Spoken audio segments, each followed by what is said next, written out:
Hey everyone, welcome back again to Joy's Wild Collection for another great episode on a review series of mine. This episode is going to be episode number 11.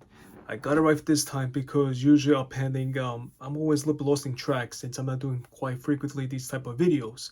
So sometimes I might say it's episode number 11 when it's going to be episode either 10 or 12, but officially this is episode number 11, and what a great time for this particular episode is one of my favorite studio albums that was actually when Elvis came back from post army. It's called Elvis is Back. This wonderful copy of mine. It's a living stereo, as you can see. This is a repress from 1964, I believe, if I'm mistaken. There's the back cover, as you can see. The spine doesn't have anything, but as you can actually, sorry, the spine would be actually on this side, because it's a gatefold that goes upwards, upright. So as you can see, beautiful contact in the all-around position, besides a little bit of wear that's probably from the shelf wear and all that stuff. But I do have my protected sleeve, as you can see. The original copy usually came with an orange label sticker that will be pasted right here, or as you would say, pasted basically. Instead of the titles right here written on the cover itself, it would have like a little orange sticker right there. But overall, this album was recorded anywhere between March 20th till I believe April 3rd of 1960. And this was recorded in RCA Studios, Nashville. Let's get out the cover so we can take a look. As you can see, without the little bit protected sleeve cover, it's in a nice quality, as you can see. I have recorded this, and this is actually also uploaded on my channel, as majority of you know. Let's put the record on the side. Inside, you're going to see photos of Elvis when he was in the military, as well as you can see the bonus GI photos and all that stuff. Great collection of him, as you can see. Beautiful. I'm not sure if I have anything like posters with this, which I don't believe so, but I do have the original sleeve cover, which I don't use. I just put it inside so you could take a look. That's the original sleeve cover. This is from, again, 1964 repress. But the original was released back in 1960, right after Elvis returned back from the military. So, what do we have? Majority of these not records, but the recordings, like I've said, was recorded from March 20th through April 3rd. And the album was released in April 8th of 1960. So, as you can see, the vinyl is like immaculate. Beautiful, phenomenal condition. Basically, almost like no kind of wear. Doesn't look like it has ever been played as well. Could take a look. That's the side 2, side B, as however you want to put it.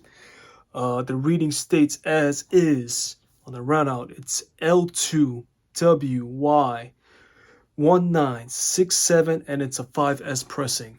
So this is probably the 5th edition pressing of this vinyl records. But just make sure if it says on the same on the back. Yes, it does. It has the same reading in the back as well on the side too. So what do we have? Let's go over with all the track titles that's on this beautiful album. And I would say one of a very great album that was a comeback when Elvis did come back from the military. So it's like a post. So with the first song we have is Make Me Know It. How do I feel about this song? I think it's pretty well done. I mean, you could just hear by his vocally. This is during the time, his peak time, I would say. He had a tremendous great voice. Fever, almost I think a lot of people, everybody's favorite. It's another fantastic song. The third song is The Girl of My Best Friend. I do enjoy that song as well, but it's not one of my favorites on the album, but I do enjoy it thoroughly as well. I Will Be Home Again, another fantastic song that I enjoyed thoroughly as well. Dirty Feeling, I enjoyed that one as well, but not probably one of my top favorites. I'm going to give you actually my 2 top favorites from this album on this review series. So let's go on. Thrill of Your Love, another fantastic song. Mostly on this side, it was with the Jordanaires that was backing the vocals. That we're going on side 2. We got Soldier Boy, another fantastic song, which I enjoyed thoroughly as well. Such a Night, fantastic song. And we'll just keep going. It Feels So Right, Girl Next Door Went a Walking. That's number 4 track on side 2. Almost similar to on the other side of the side 1 as a track title, kind of.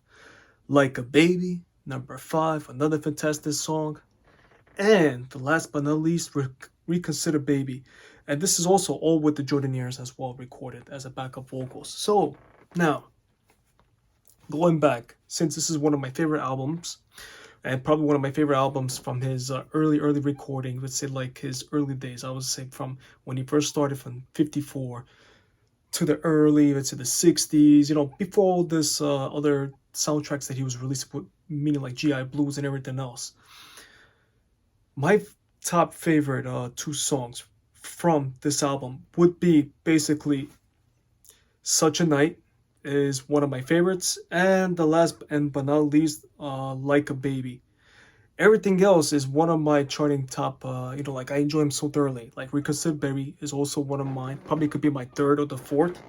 But surely I would say probably Thriller of Your Love is probably on the peak of a third. So I would say Thriller of Your Love is number 3 on my top charting. And everything else, like I said, just comes right after that. And you'll be surprised that, when you say your top picks, it's not Fever in it, but it is one of my favorites, but not like a top that I would be enjoying. Like if I put the album in, I'll just put it repeat and repeat and repeat. Again, every other song is basically almost like a hit of a home run. You know what I mean? You cannot go wrong for this fantastic album. I do have as well, if you remember, recently I picked up from Analog Productions, their 45 type RPM LP, which was a 2 set. I have played that, and I mean the fantastic sound quality. If you guys haven't heard about Analog Productions, do yourself a favor, because they do have about, I think, 3 or 4 releases that they released out. It was a Stereo 57, Elvis is Back, 24 Karat Gold, I believe, is another one. And I believe there's one more album, which I'm not particularly sure on it. But again, all thanks to from Mark's Elvis for Everyone channel. He's the one who introduced to me about the Analog Productions. They go for quite a little bit pretty money. I would say anywhere from $55, $60, $65 for a set. But overall, I think you would enjoy just the sound quality itself that they have released, as well as now that I believe, if I'm mistaken, it's just not coming back to my head. There's something else. Oh yes, the Elvis Back in Sessions as well that I also acquired from the FTD in my collection. It's just awesome set. So I would say if you're looking for another complete kind of album along with the takes, try to pick up the Elvis is Back. It is as well a little bit up in the price as well, like up towards like 60 something bucks, but it's well worth it if you really enjoy this album, and I would recommend that you do pick up this album. I only unfortunately have the living stereo, don't have the mono, which I'm still looking for. If I could find a great deal price for a decent copy as well. I'm not just going out there just to be barging, somebody trying to pop this thing up to like $100 something, you know what I mean? Mostly all my original albums that I have acquired that are probably decent, let's say, regardless of the copies. Let's say like some albums that are like in the 50s, like King Creole, stuff like that. That one I almost paid up to almost how much was like almost like $80 something, if I'm not mistaken. But anything else like this particular album, I must have picked this up about 7-8 years ago, and I think it was about anywhere about like maybe $35-40 for this copy. And I'm pretty sure right now it is going up there in quite some money. So anyway, I want you guys' thoughts. Leave your comments below on this video and leave me your thoughts about this album, what you guys think overall. What are your favorite tracks on this album, or even your least favorite album? I know Ed had his little review on this maybe about a year or 2 ago. He did these kind of series that he was doing, what's his top and what's his least favorite from the albums. But leave me your thoughts. Again, I appreciate each one of you that are stopping by watching this video. If you haven't subscribed to my channel already, please hit the subscribe button as well as the like button on this video, that you have enjoyed this video, and so on and so forth. I appreciate each one of you again that are stopping by, and I thank for all my subscribers, my viewers, and everybody that are out there supporting this channel, and also as well for every other Elvis channels out there that are following, because with you guys, it's a community that we build it based upon with you guys. So again, much appreciated. Hope you guys have a wonderful day. Stay safe and stay blessed. Be well.